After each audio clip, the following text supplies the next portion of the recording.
The lab's sterile white walls had always been Sophia's second home. At 8 years old, she'd spent more time among test tubes and holographic displays than on playgrounds. Today, however, the familiar laboratory felt different, colder somehow, as voices echoed from her mother's office. She lacks the neural pathways, Tarek.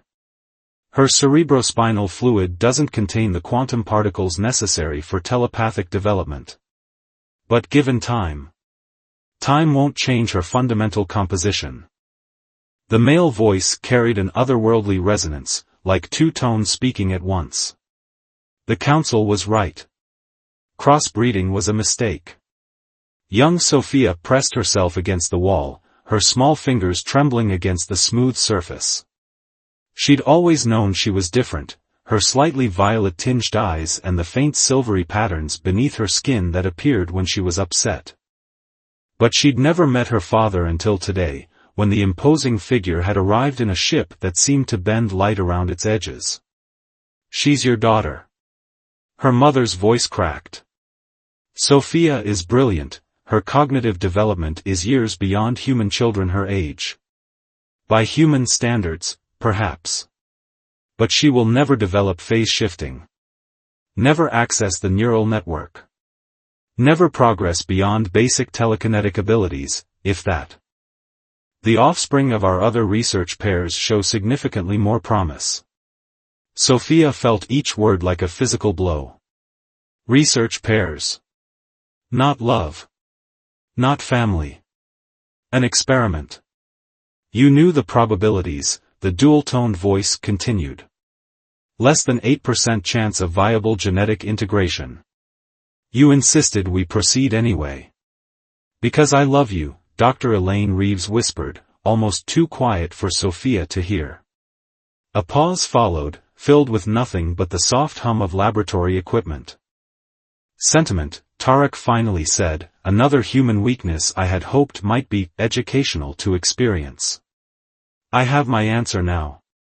Sophia couldn't stop herself. She stepped into the doorway, facing them both. Her mother, brilliant, fierce Dr. Elaine Reeves, stood with tears streaming down her face, her lab coat wrinkled as though she'd been clutching it. And opposite her stood a figure from Sophia's dreams and nightmares. Commander Tarek of the Nexidian Exploration Fleet stood nearly 7 feet tall, his skin a deep blue-violet with luminescent patterns tracing what would be veins in a human. His eyes, so similar yet different from Sophia's, had no whites, only gradient purple irises that seemed to contain galaxies.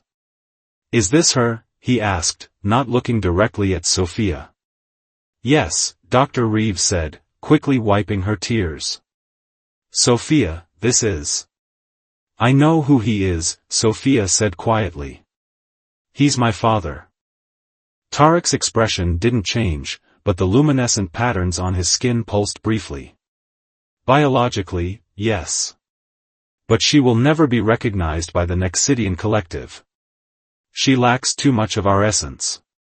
Sophia stepped forward. "I can learn. Mom says I learn faster than anyone she's ever seen." For the first time, Tarek looked directly at her, his galaxy eyes seeming to see through her rather than at her. "Some things cannot be learned, child. They must be woven into your genetic structure before birth." "Then I'll find another way," Sophia said, surprised by her own voice. Something flickered across Tarek's alien features, perhaps surprise, perhaps amusement. The human persistence. Admirable but ultimately futile. He turned back to Dr. Reeves. "The Council is closing the hybrid program. Your research will be confiscated. Your memories of Nexidian technology would be extracted, but your emotional attachment to this offspring makes the process dangerous for your neural system. You're leaving," Dr. Reeves stated flatly. "And erasing everything we did." "Yes." Tarek moved toward the door, pausing briefly beside Sophia. "Your weakness comes from your human half. Remember that." After he left, silence engulfed the lab. Sophia stood frozen, feeling something fundamental shift inside her. Her mother slumped into her chair, face buried in her hands. "Mom?" Sophia whispered eventually. Dr. Reeves looked up, and Sophia stepped back. Her mother's expression had transformed from despair to cold determination.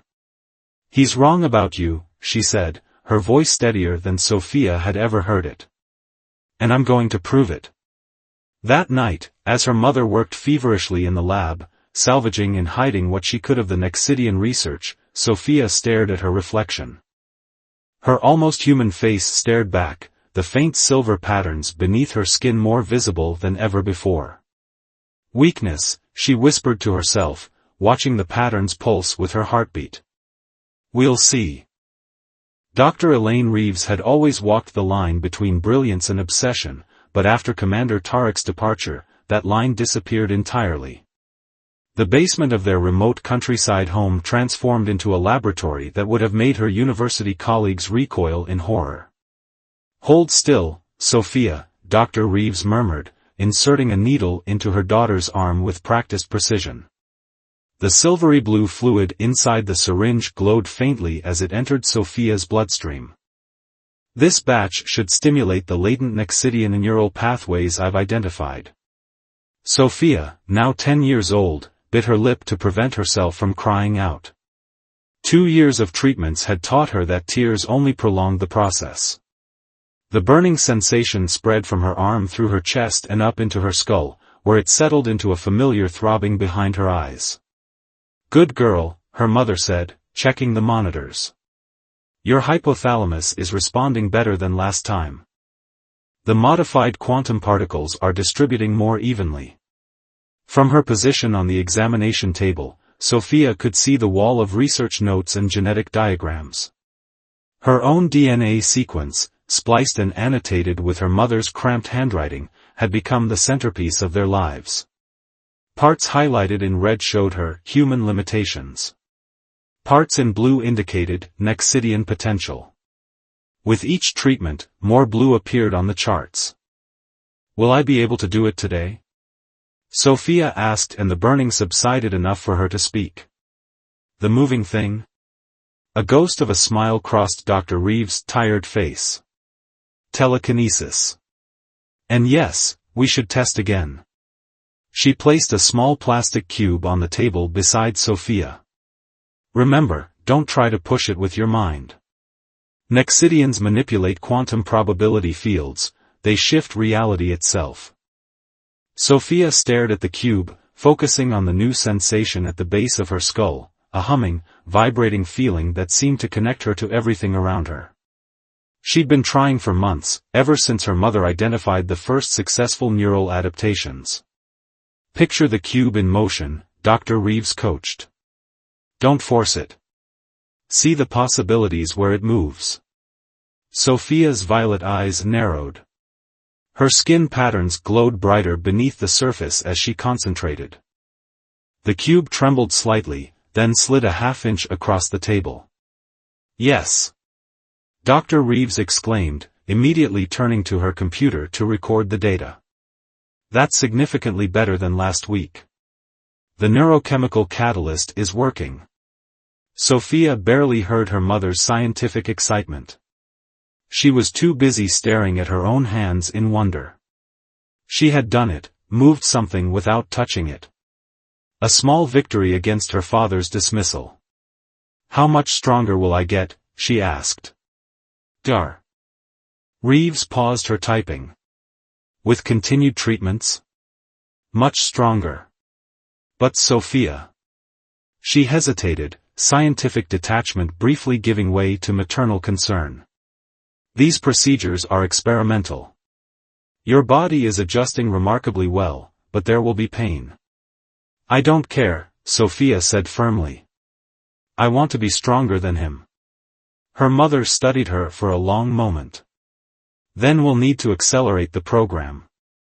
The quantum particle infusions are only part of the process. We need to enhance your physical structure to support the energy requirements of Nexidian abilities."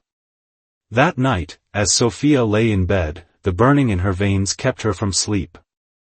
She closed her eyes and practiced what her mother had taught her, visualizing the quantum probability fields that supposedly surrounded everything. In her mind, she could almost see them now, shimmering layers of what might be wrapped around what is. She focused on her stuffed bear across the room, imagining it floating toward her. It remained stubbornly in place, but Sophia didn't feel discouraged. For the first time, she felt something beyond the pain and confusion of the past 2 years. Purpose. The treatments intensified over the following months. Sophia's body rejected some of the modifications, resulting in fevers that left her hallucinating for days. Other enhancements took hold with startling effectiveness, her reflexes sharpened, her senses heightened, and by her 11th birthday, she could consistently move objects with her mind. Homeschooled and isolated, Sophia's world consisted entirely of the treatment room, her bedroom, and the greenhouse where she practiced controlling her growing abilities. The rare trips into town for supplies became increasingly difficult as her appearance subtly changed, her skin taking on a faint bluish tint and her eyes developing a luminescence that necessitated specially designed contacts. "Why can't I go to school?" Sophia asked one evening as her mother adjusted the calibration on a gene sequencer. "I could wear the contacts. No one would know." Dr. Reeves didn't look up. "It's too dangerous. One slip, one moment of strong emotion where your skin patterns show, and we'd have government scientists breaking down our door." She sighed, finally meeting her daughter's gaze. "Besides, your mind has already surpassed standard education. You need specialized training now." "For what?" "For when you're ready to show the Nexidians exactly what they discarded," Dr. Reeves said, her voice taking on the cold edge that always appeared when she spoke of Commander Tarek. "I've found someone who can teach you what I can't." "Who?" "A man who specializes in making dangerous things more dangerous." Dr. Reeves returned to her work. "He arrives next week. Your combat training begins then." Sophia lay awake that night, staring at the ceiling as she telekinetically orbited small objects around her room. The enhancements were working, she was becoming something more than human. But as she caught her reflection in the window, violet eyes glowing in the darkness, silver patterns pulsing beneath increasingly blue-tinged skin, she wondered what parts of herself were being left behind with each treatment. The first time Marcus Vega knocked Sophia unconscious, she was 13 years old. "Get up," he said, standing over her with an expression that revealed nothing. "Your enhanced reflexes mean nothing if you can't anticipate the attack." Sophia rose from the training mat, tasting blood where her teeth had cut the inside of her cheek. 3 months into her combat training, and every day ended the same way, with her on the floor and Vega's emotionless voice pointing out her failures. "Again," she said, resuming her fighting stance.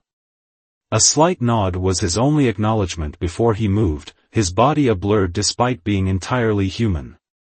Sophia tracked his movement, her enhanced vision allowing her to see what others couldn't, but knowing where the strike would land and preventing it were different challenges entirely.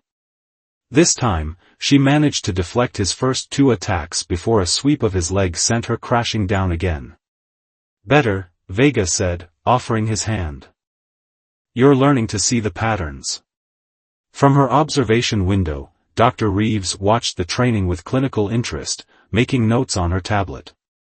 The physical enhancements had exceeded her expectations. Sophia's muscle density, reaction time, and sensory perception now surpassed even the theoretical limits of human capability. The telekinetic abilities remained inconsistent, but the neural pathways continued to develop. "She needs real combat," Vega said later that evening, reviewing Sophia's progress with Dr. Reeves. "Controlled environments won't prepare her for what you want her to become." Dr. Reeves frowned. "She's not ready for field exposure. The emotional regulation implants are still stabilizing." "The implants are the problem," Vega countered. "You can't engineer the perfect warrior in a lab. Combat instinct requires stress, fear, adaptation. Real consequences. She's my daughter, not just a project, Dr. Reeves snapped, though the tremor in her voice betrayed her uncertainty. Vega's weathered face remained impassive. Is she? Look at her training footage. Look at how you've modified her. Whatever Sophia was, she's becoming something else now, something caught between two worlds and belonging to neither. That night, Sophia overheard their conversation through walls that no longer muffled sound to her enhanced hearing. She sat cross-legged on her bed, practicing the meditation techniques Vega had taught her to control the constant sensory overload. As she focused, she managed to lift several books simultaneously, arranging them in a perfect circle around her. Progress, but not enough. Never enough. When she was 15, Vega finally got his wish. They traveled to an abandoned industrial complex where he had arranged for mercenaries, former colleagues from his shadowy past, to hunt them for 48 hours. Non-lethal rounds, he explained as they prepared, but they'll hurt enough to matter. Your objective is simple: survive and eliminate all targets.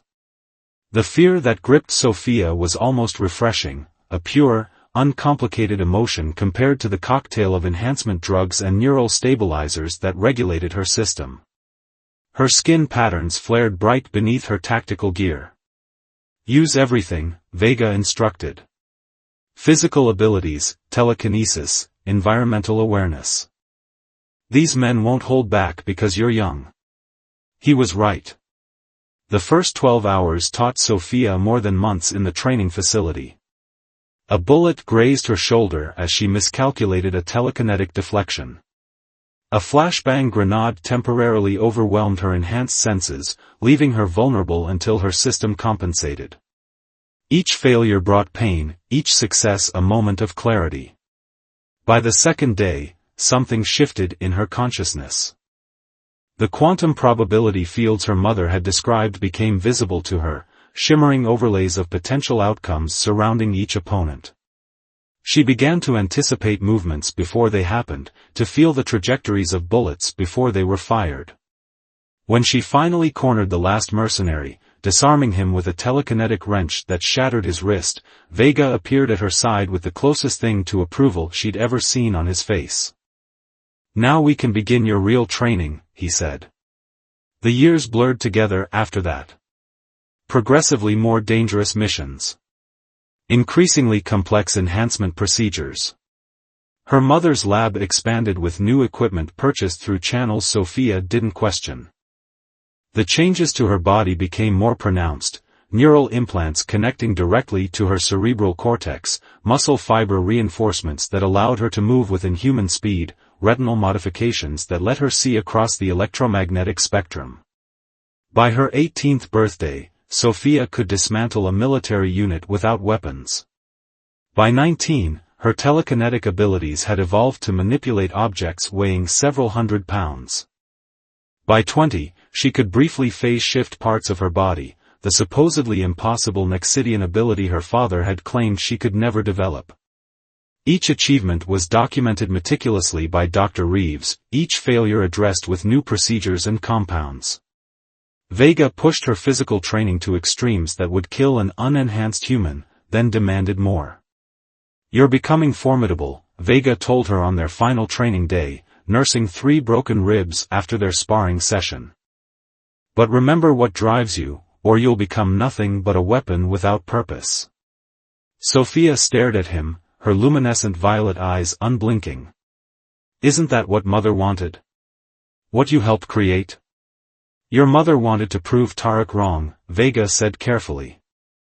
I wanted to ensure you could survive what comes next. What you become after that is your choice.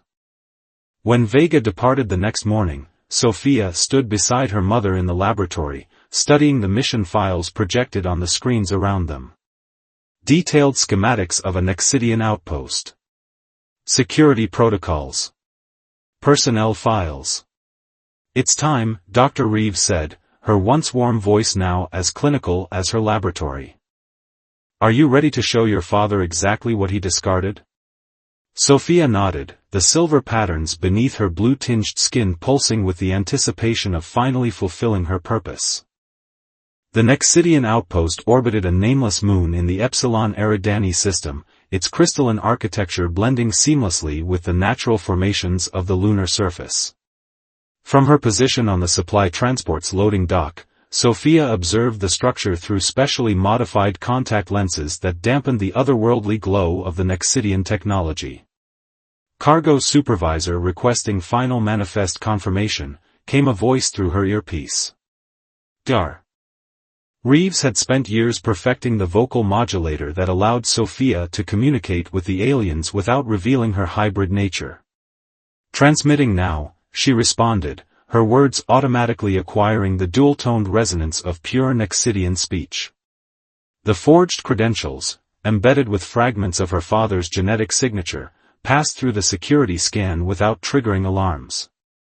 3 years of intelligence gathering, 6 months of mission planning, and now Sophia stood at the threshold of the world that had rejected her. The irony wasn't lost on her. She'd been transformed to prove her worth to a species she now intended to infiltrate and potentially destroy. As she guided the hover trolley of supplies through the docking bay, Sophia activated the neural interface her mother had implanted at the base of her skull. Data streams flowed directly into her consciousness, outpost schematics, guard rotations, access codes. The mission was straightforward: access the central data repository, extract information on Nexidian military movements, and return undetected. What her mother didn't know was that Sophia had her own agenda. The loading bay's atmosphere adjusted automatically as the airlock sealed behind her, the familiar pressure change triggering memories of her childhood in her mother's lab. Sophia approached the first security checkpoint, keeping her eyes downcast as a Nexidian guard scanned her forged identity chip. Proceed to section Gamma 12, the guard instructed, barely looking at her. Sophia nodded deferentially, feeling a strange mix of disgust and fascination at her first close encounter with a full-blooded member of her father's species. Their arrogance made them vulnerable. They couldn't conceive of a threat coming from what they considered a lesser being. Moving through the corridors, she maintained the subservient posture of support staff while mapping her surroundings.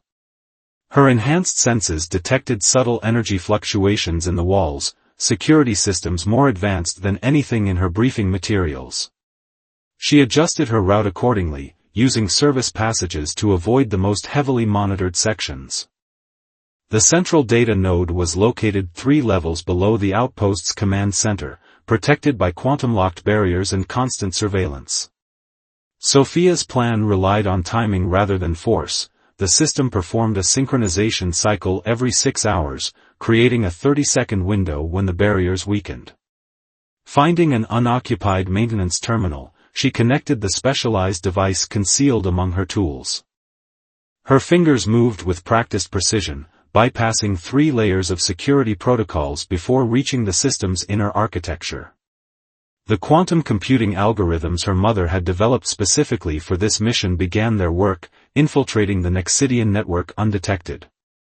Repository access in 90 seconds, she subvocalized, knowing the comm unit implanted in her jaw would transmit the update to the cloaked shuttle waiting beyond the moon's shadow.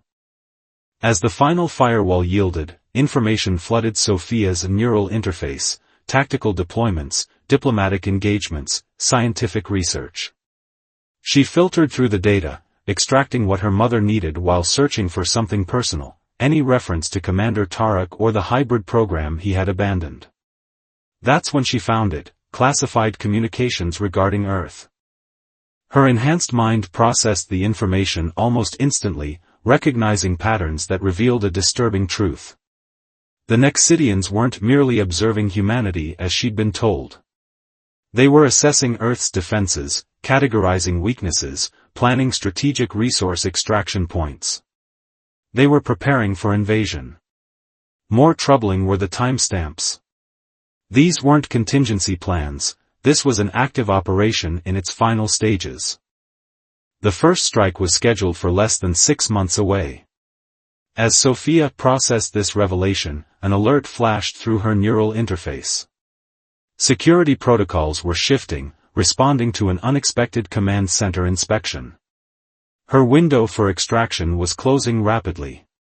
She had what she came for, more than enough to satisfy her mother's objectives. The rational choice was to withdraw immediately, to escape with the intelligence that might save Earth from an attack it had no knowledge was coming. Instead, Sophia made a different decision. Moving deeper into the restricted section, she accessed a command terminal with her extracted credentials. With quick, decisive keystrokes, she initiated a localized disruption in the outpost's communication array, nothing catastrophic, but enough to delay the coordination of the invasion fleet. The alarm sounded almost immediately. Sophia abandoned stealth, relying now on speed and her years of combat training. 2 security officers rounded the corner ahead of her, energy weapons raised. Using her telekinetic abilities, she wrenched a ceiling panel loose, sending it crashing into the first guard while she engaged the second physically. The Nexidian was stronger than any human she'd fought, but slower than she expected. Her enhanced reflexes allowed her to dodge his strikes while delivering precision blows to vulnerable nerve clusters in his anatomy, knowledge courtesy of her mother's exhaustive research. More guards would come soon. Sophia accessed her neural map, plotting an alternate escape route through the environmental control section. As she ran, she felt a strange sense of belonging in this alien environment, the architecture somehow familiar, the ambient energy resonating with something deep within her modified biology. For 21 years, her mother had molded her into a weapon against these beings. Yet as she fought her way through the outpost, Sophia felt the uncomfortable truth surface in her consciousness: she was as much Nexidian as she was human. The enhancements hadn't just made her stronger, they had awakened the dormant parts of her heritage. Reaching the outer perimeter, Sophia phase-shifted through the final security barrier, a feat that would have astonished her father. The emergency evacuation pods offered her best chance of escape, but accessing them required high-level authorization. Behind her, the corridor filled with guards. Ahead, the sealed pod bay. Sophia made her choice. Closing her eyes, she reached deeper into her abilities than ever before, sensing the quantum probability fields that Nexidians naturally manipulated. The silver patterns beneath her skin blazed with energy as she visualized the security lock not as a barrier, but as a state that could be altered. For one perfect moment, Sophia existed between possibilities, neither fully here nor elsewhere. The lock recognized her as authorized personnel. The pod door opened, and Sophia lunged inside, programming the emergency launch sequence as weapons fire erupted behind her. As the pod detached from the outpost, accelerating toward the rendezvous coordinates, she reviewed the stolen data. Earth faced an existential threat. Her father's people were coming. And Sophia Reeves, rejected hybrid, enhanced weapon, now stood at the crossroads of 2 civilizations. The Geneva International Summit Center gleamed in the late afternoon sun, its glass facade reflecting the surrounding Alps like a mirror to another world. Inside, humanity's leaders had gathered for what they believed was a routine diplomatic conference with the Nexidian delegation, their first major public engagement since establishing formal relations 5 years earlier. None of them knew they were sitting across from architects of Earth's planned subjugation. Sophia observed from the service corridor, her appearance now fully human thanks to advanced biological camouflage. The silver patterns beneath her skin were suppressed, her luminescent violet eyes concealed behind smart tech lenses programmed to display ordinary brown irises. Even her slightly blue-tinged skin had been masked with pigmentation modulators. The delegation is complete, Dr. Reeves confirmed through the neural link.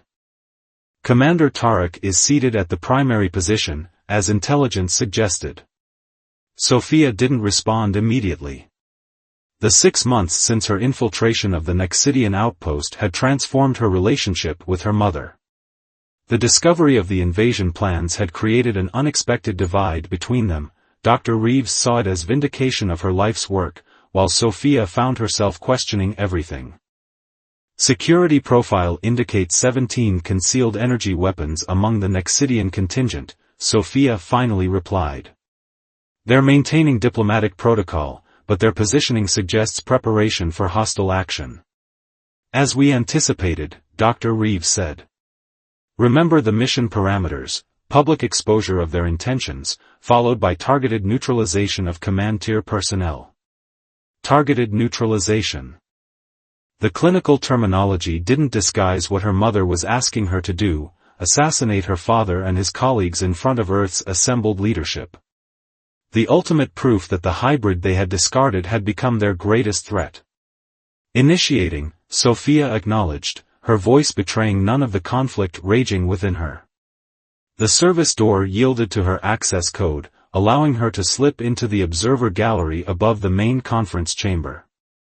Below, human and Nexidian representatives exchanged pleasantries, their words carrying the polite emptiness of diplomatic speech. Sophia recognized her father immediately. Commander Tarek had barely aged in the 13 years since he had dismissed her existence. She activated the specialized device concealed in her formal attire, broadcasting a targeted electromagnetic pulse that temporarily disrupted the translation matrices without affecting other systems. As the human diplomats looked around in confusion, Sophia made her move.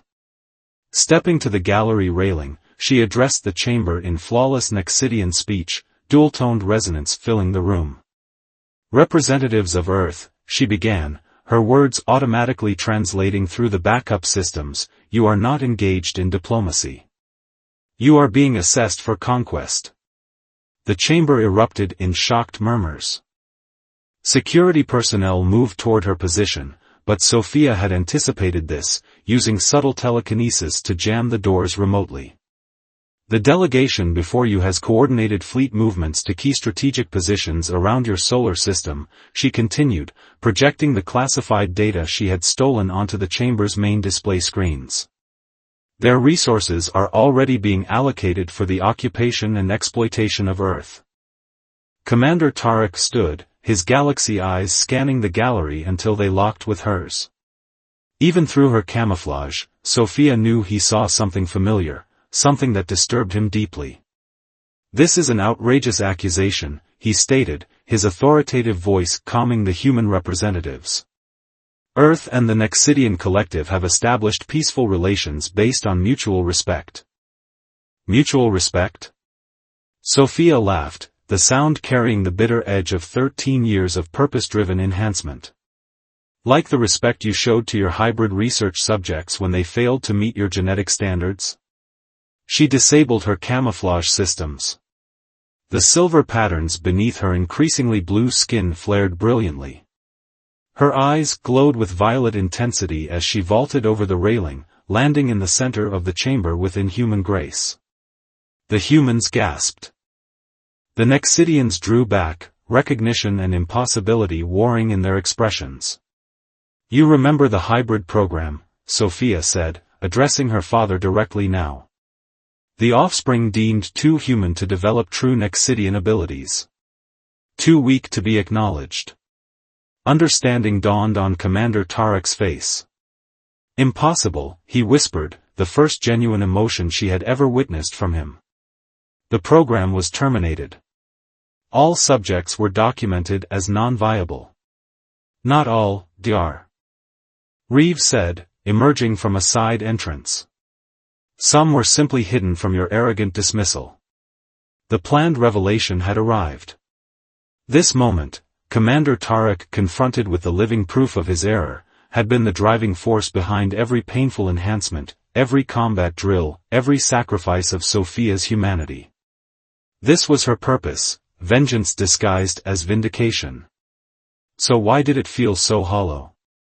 Nexidian security personnel moved to protect their delegation. Sophia could sense their nervous energy, they recognized her as something unexpected and dangerous. With minimal effort, she telekinetically disarmed 2 guards, their weapons floating to the ceiling beyond reach. The hybrid displays phase manipulation, one Nexidian officer reported, the alarm in his voice evident even through the translator. Containment protocols are insufficient. Commander Tarek stepped forward, silencing his subordinate with a gesture. For a long moment, he studied Sophia, his expression unreadable to human observers but clear to her enhanced perception. Not fear. Not anger. Something more complex. "What do you want?" he finally asked. The question caught Sophia off guard. What did she want? Her mother wanted recognition. Revenge. Proof that she had been right all along. But Sophia had seen both worlds now, the arrogance of the Nexidians and the desperation of her mother's obsession. Neither offered what she truly sought. "I want you to call off the invasion," she said, her voice steady despite the emotional turmoil beneath. "I want Earth protected in perpetuity by formal covenant with the collective." "And if I refuse?" Commander Tarek challenged. Sophia smiled, a cold expression that showcased just how far she had traveled from the rejected child of years past. "Then I will single-handedly expose the weaknesses in Nexidian physiology that my mother discovered while rebuilding me. I will teach humanity exactly how to fight you. And I will personally ensure that you live long enough to witness the consequences of underestimating what you considered weak." The chamber fell silent. In that moment, with Earth's future and her personal vengeance balanced on a knife's edge, Sophia made her choice. "Or," she continued, her voice softening slightly, "you can recognize that strength comes in forms your collective has never considered. That hybrid vigor might offer evolutionary advantages pure bloodlines cannot achieve. That perhaps the future lies not in conquest, but in genuine cooperation." She extended her hand toward Commander Tarek, a human gesture of reconciliation offered by a being who was neither fully human nor fully Nexidian. "Your daughter," she said, the words heavy with significance, "stands ready to bridge two worlds. If they are both willing to see beyond their prejudices." Commander Tarek looked from Sophia to Dr. Reeves, then back to the assembled human leaders who watched in stunned silence. Whatever calculations ran behind his galaxy eyes, whatever reports he would make to the Nexidian Council, whatever personal feelings might exist beneath his disciplined exterior, all remained hidden. But his next action would determine whether Sophia's transformation had created an instrument of destruction or a catalyst for change.